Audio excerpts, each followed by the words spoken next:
They called her the most beautiful woman in the world, but beauty was only the veil. Behind the painted eyes and sculpted grace was a queen who rose beyond the throne, one who dared to rewrite the laws of gods and kings. Nefertiti didn't simply walk beside Pharaoh Akhenaten.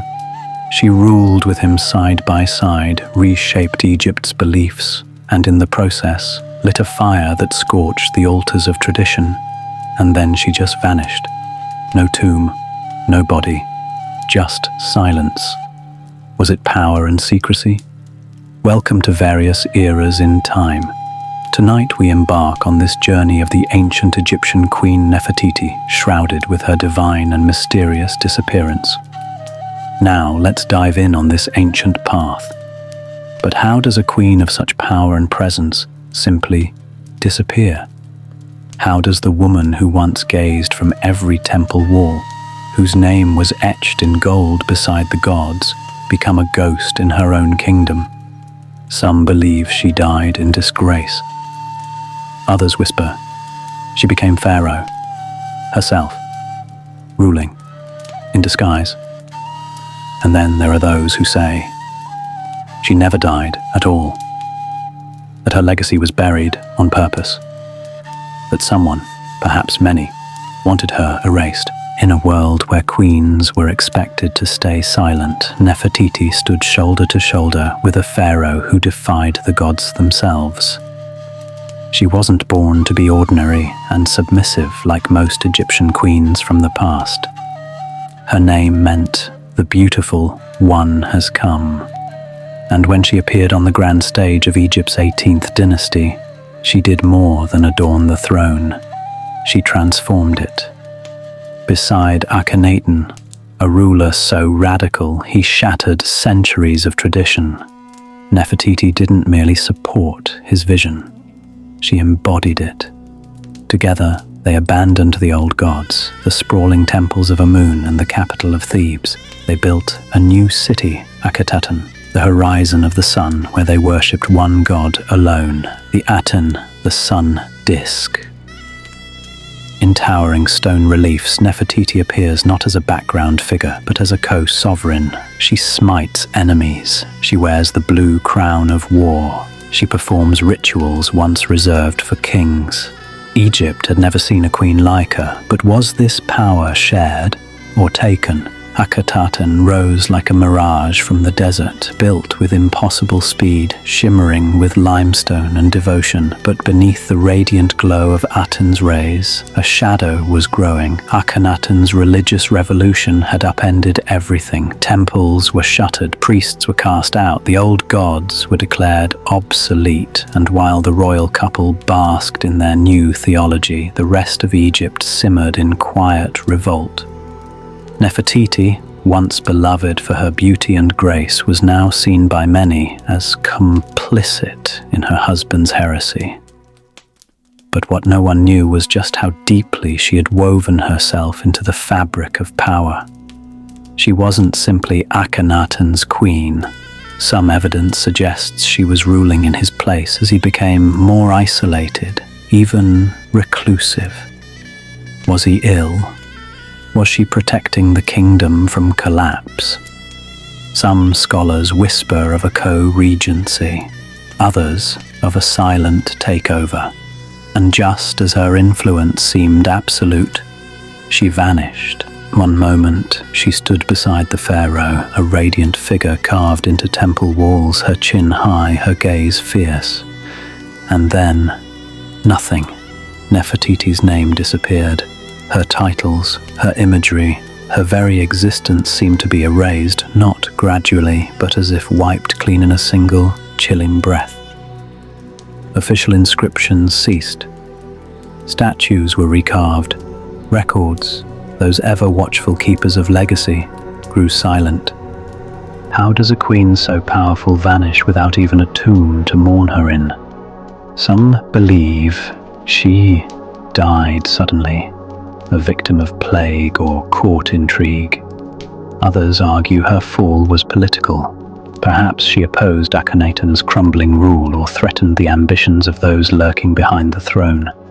But there's a third theory. one far more dangerous to speak aloud. What if she didn't vanish at all?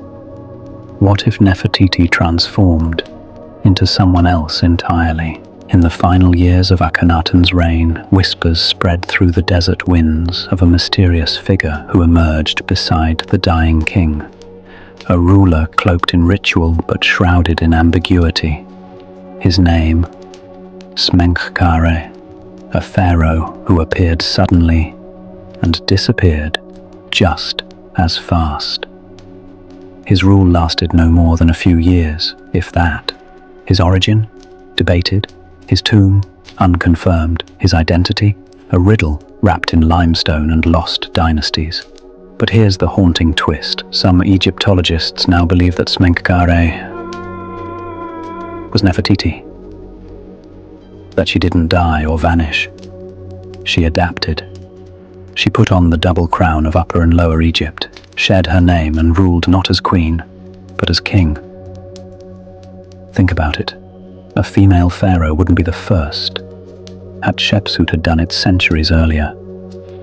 Nefertiti had the charisma, the bloodline, the political savvy, and most of all, she had a motive. With Egypt spiraling from her husband's theological gamble, perhaps only she could hold the remnants of the empire together. But if she took the throne, why was her legacy buried so deliberately? If Nefertiti truly became pharaoh, why isn't her face carved into the temples of kings? Why aren't her triumphs sung in surviving hymns? Why would Egypt, so obsessed with preserving legacy, erase her entirely? The answer, like the Nile itself, is layered in shifting currents of power, revenge, and restoration. When Tutankhamun, the boy king, took the throne after Smenkkare's disappearance, Egypt's priests and advisors began undoing Akhenaten's entire revolution. The gods of old were restored, temples rebuilt, records rewritten. Anything associated with Atenism, including its royal architects, was struck from history. Stone by stone, Nefertiti's name was chipped away, statues smashed, walls recarved. Not because she failed, but because she ruled at the wrong time, with too much power, and here lies the bitter irony. Nefertiti may have been one of Egypt's most capable rulers, yet her greatness became her downfall. She wasn't erased because she was weak, she was erased because she was unforgettable. For over a century, archaeologists have chased the ghost of Nefertiti through shifting sands and sealed chambers. But if she was pharaoh, where is her tomb? Why hasn't Egypt's most iconic queen ever been found? Some believe she lies in Amarna, the city she and Akhenaten built, buried hastily when the capital fell. Others point to the Valley of the Kings, the resting place of Tutankhamun. In 2015, radar scans suggested hidden chambers beyond Tutankhamun's burial wall. Theorists proposed a wild idea that Nefertiti may have been buried first, and the boy king interred hastily in her tomb after his unexpected death. If true, her sarcophagus may still lie behind those sealed walls, untouched for over 3,000 years. But not everyone agrees. Some Egyptologists dismiss the theory as romantic speculation. Others argue her tomb was destroyed, looted, or even never built at all, lost to the chaos of dynastic collapse. And some whisper darker possibilities, that her burial was deliberately concealed to protect or punish her legacy. Still, her absence lingers.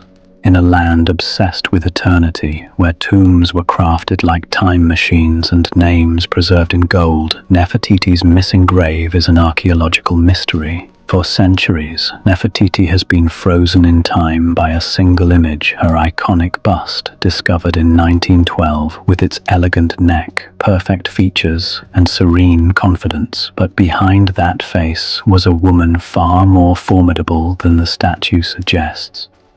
She wasn't merely a consort or a decorative queen. Nefertiti stood beside Akhenaten not as an ornament but as an equal. Some say even as a co-ruler. Temple carvings show her smiting enemies, wearing crowns reserved for kings, making offerings to the gods. In one rare scene, she's seen wearing the blue war crown, a symbol of pharaonic authority, normally reserved for men.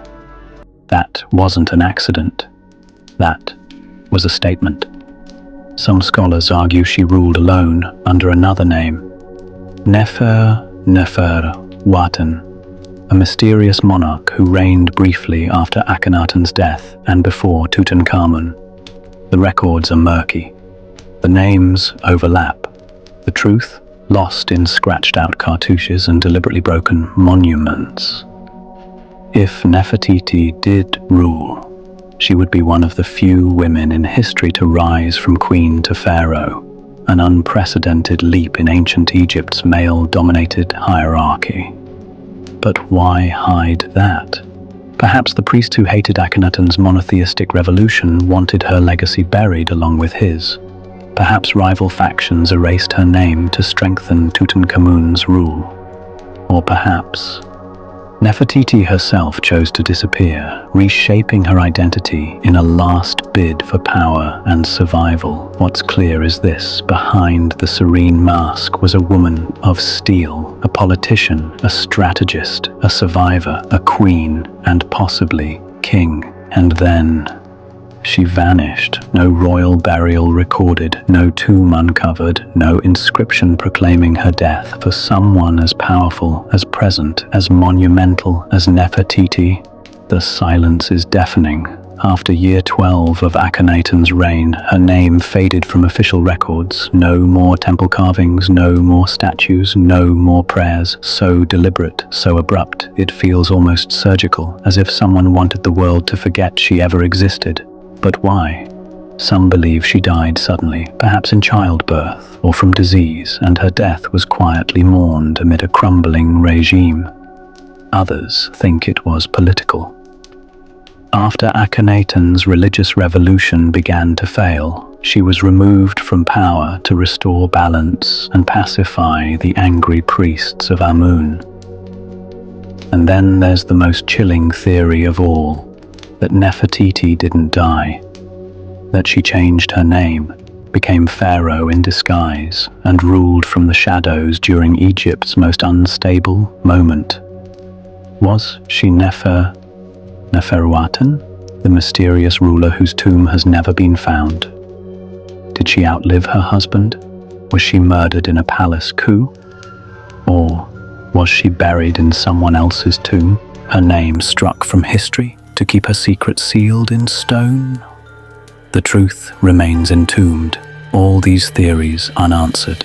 For decades, archaeologists have scoured Egypt in search of Nefertiti's final resting place. Tombs opened, walls scanned, sarcophagi tested, and still nothing. Not one fragment of jewelry inscribed with her full royal name found in a burial context. No cartouche adorning a funerary chamber. Not even a funerary mask we can say with certainty was hers. But in 2015, a theory shook the world of Egyptology.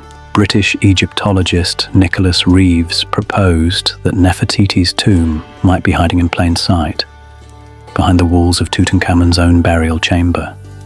The famous Boy King's tomb, discovered in 1922, was always unusually small for a royal burial. Its layout is strange.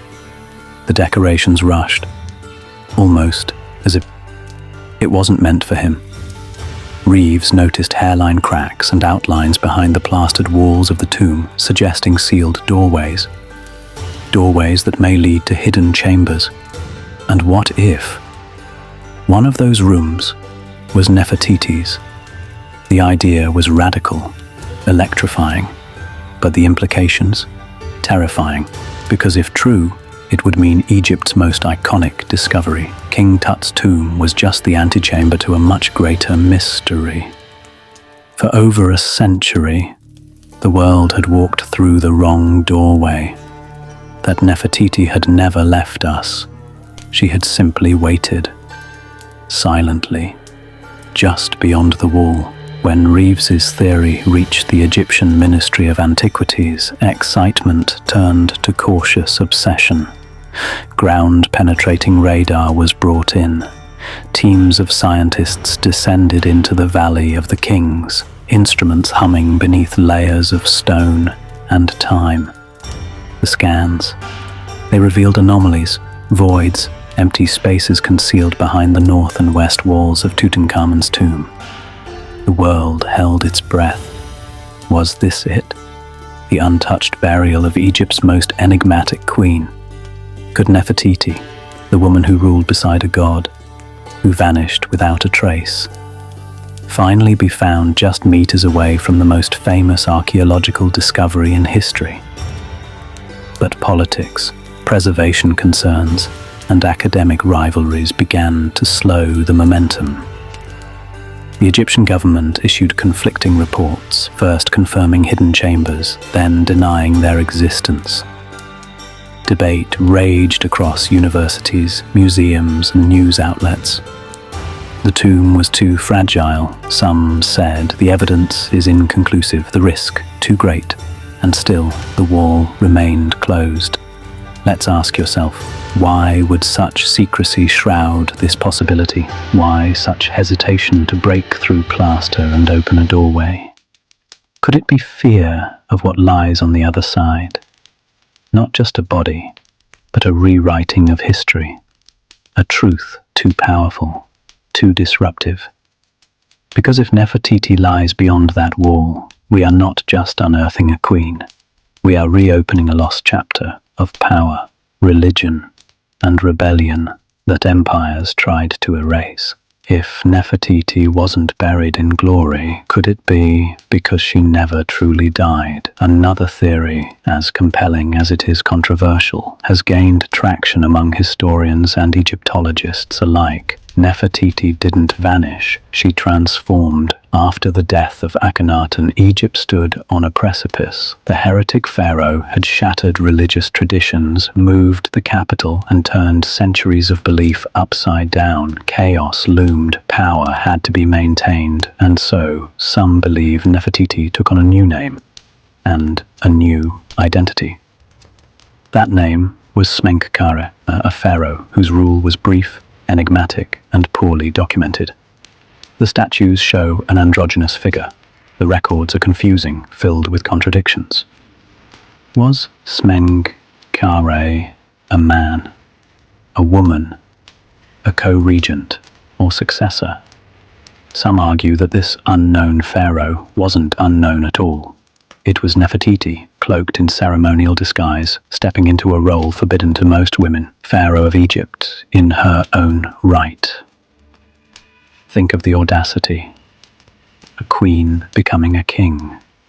Not just ruling through her husband or her sons, but ruling as the divine authority, donning the false beard, carrying the crook and flail, and issuing decrees in her own name. It would explain the gaps in records, the sudden appearance of Smenkhkare and the vanishing of Nefertiti. Two names, one life. But the evidence is shadowy, fragmented, hidden in broken inscriptions and partially erased cartouches. If true, it would make Nefertiti not just a queen, but a revolutionary sovereign who dared to defy time and gender. And perhaps that's the real reason she disappeared. Not because she was forgotten, but because she had to be hidden. In ancient Egypt, names were everything. To inscribe a name in stone was to grant it immortality. To erase it, that was the ultimate damnation, a second death. And so, we return to the curious case of Nefertiti's vanishing act. Not simply a disappearance, but a deliberate unraveling of her memory. Across the ruins of Amarna and beyond, scholars have found temples where her cartouches were once etched proudly into walls, only to be later chiseled out, replaced, or left suspiciously blank. Some are overwritten with the names of Akhenaten. Others vanish altogether.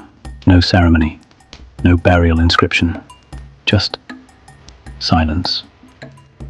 Or perhaps several rulers across dynasties made a choice, a decision to erase Nefertiti from the historical record. Why? Was it revenge for her part in the religious upheaval of Atenism? Or was it to conceal her identity as Pharaoh Smenkhkare, a woman who dared rule as a man? Or perhaps it was simply fear of her legacy, fear of the truth she represented. Because what if Nefertiti hadn't just disrupted Egypt's gods, but its very notion of power? Her erasure was methodical, surgical, and devastatingly effective, but in a twist worthy of legend. The very act of trying to erase her may be what keeps her memory alive. In the final, fading years of the Amarna dynasty, a strange figure emerged from the dust, Smenkhkare, a pharaoh few speak of and even fewer understand. His reign was short, his presence fleeting, but his name haunts the story of Nefertiti like a phantom in a mirrored room. Smenkhkare appeared suddenly near the end of Akhenaten's life. Official records list him as co-regent, perhaps even heir, but the details are hazy, as if Egypt itself was unsure how to record him. He wore the double crown, he issued decrees, and in one of the most curious moments of this already unusual period, he was sometimes shown with features strikingly similar to Nefertiti. And here's where the mystery deepens. Some Egyptologists believe Smenkhkare was a younger brother of Akhenaten. Others argue he was simply a puppet king. But a daring theory has taken hold in recent years. Smenkhkare was Nefertiti herself, ruling in disguise. The theory isn't without precedent. Hatshepsut had ruled as a male pharaoh nearly a century earlier, even wearing a false beard. Could Nefertiti have followed suit, adopting a male name and title to preserve her revolutionary legacy while avoiding the backlash of openly ruling as a woman? The evidence is circumstantial. A handful of inscriptions, the reuse of royal titles, artwork too stylized to tell gender. But the implications are staggering. If true, it would mean that Nefertiti not only co-ruled Akhenaten, she ruled Egypt outright, alone as pharaoh, not a queen behind a curtain, but a sovereign in her own right, hiding in plain sight beneath a name history tried to forget. So, who was Smenkhkare? A brother, a puppet, or Nefertiti, reborn in a man's crown?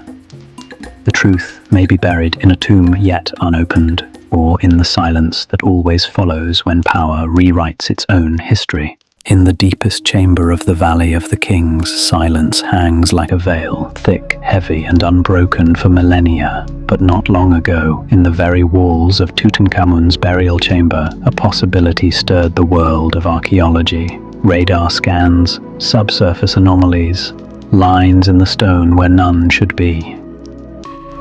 In 2015, British Egyptologist Nicholas Reeves made a bold claim. The boy king's tomb, he believed, was not complete because it wasn't entirely his. He proposed that behind the painted northern wall of Tutankhamun's chamber lay a sealed door.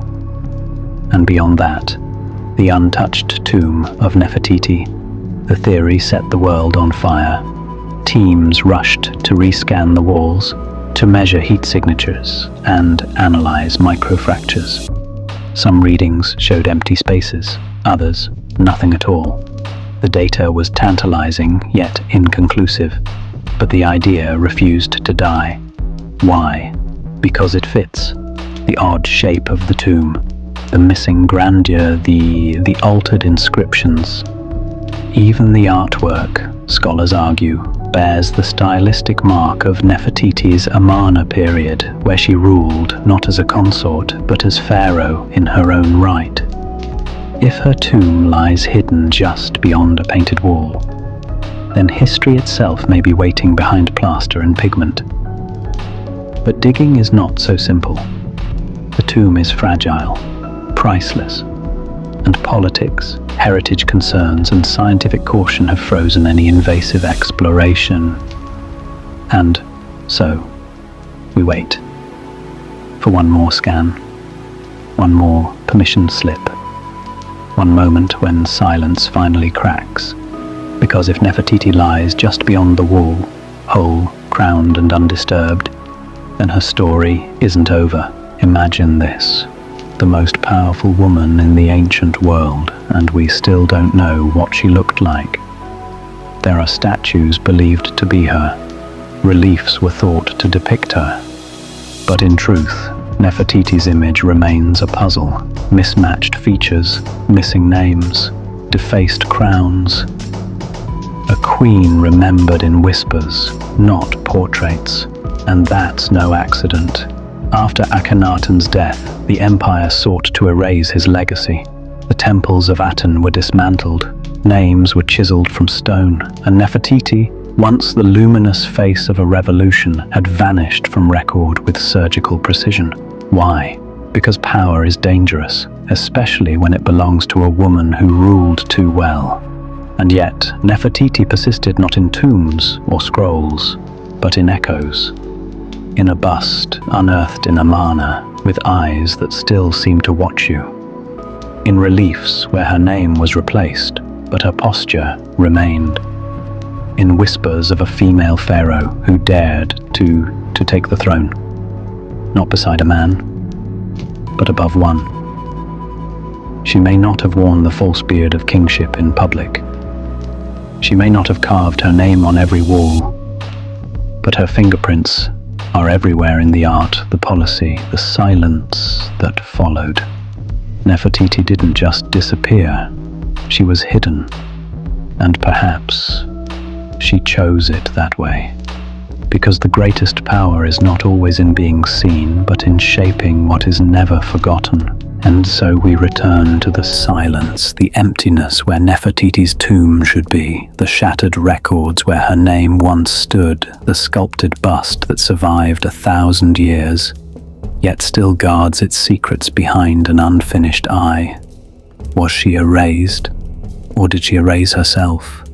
Was she murdered, buried in secrecy? Or did she walk away from the throne, choosing legacy over legend? What if Nefertiti didn't vanish at all, but became something greater than a ruler, an idea too powerful to be confined by death? Because maybe that's what makes her story timeless. She ruled beside a heretic king, may have ruled alone as Pharaoh, defied every expectation of a queen, and then disappeared without a trace. No tomb, no body, no definitive ending. Just questions and theories, and sometimes questions are more eternal than answers. Thank you for walking this mysterious path with us. If you found this journey into ancient shadows as captivating as we did, please subscribe to various eras in time for more lost legends, buried truths, and historical stories they never taught you in school. And tell us in the comments below. Where do you believe Queen Nefertiti truly rests?